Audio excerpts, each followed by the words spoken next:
ఉప ముఖ్యమంత్రి అని చెప్పుకునే పవన్ కళ్యాణ్ జనసేన పార్టీ వాళ్ళు ఫ్యాన్స్ అనొచ్చు, నాయకులు అనుకోనొచ్చు. కానీ ప్రశ్న అనే యూట్యూబ్ ఛానల్ మిత్రుడు, అలాగే ఆయన ఫ్యామిలీ, ఆయన ఫ్యామిలీలోని మహిళల మీద దుర్భాషలాడటము, ఆయనని బెదిరించటము, వారి పాప మీద గూడా అనేక విధాలుగా వారి పాప, వారి మరి వైఫ్ అయినటువంటి వారి ఫోన్‌లు గూడా హ్యాక్ చేసి ఆయన్ని బెదిరించి చంపేస్తామనే దిశగా జన సైనికులు ఎళ్తున్నారంటే ఇది ముమ్మాటికి పొరపాటు. ఒకటే గుర్తుపెట్టుకోవాలి.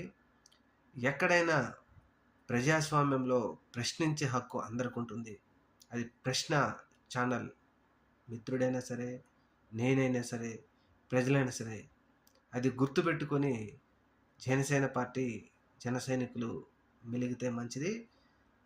మేము కూడా ప్రశ్న ఛానల్‌కి సపోర్ట్ చేస్తున్నాం. ఎట్టి పరిస్థితుల్లో అండగా ప్రశ్న ఛానల్‌కి అందరం అండగా ఉందాం.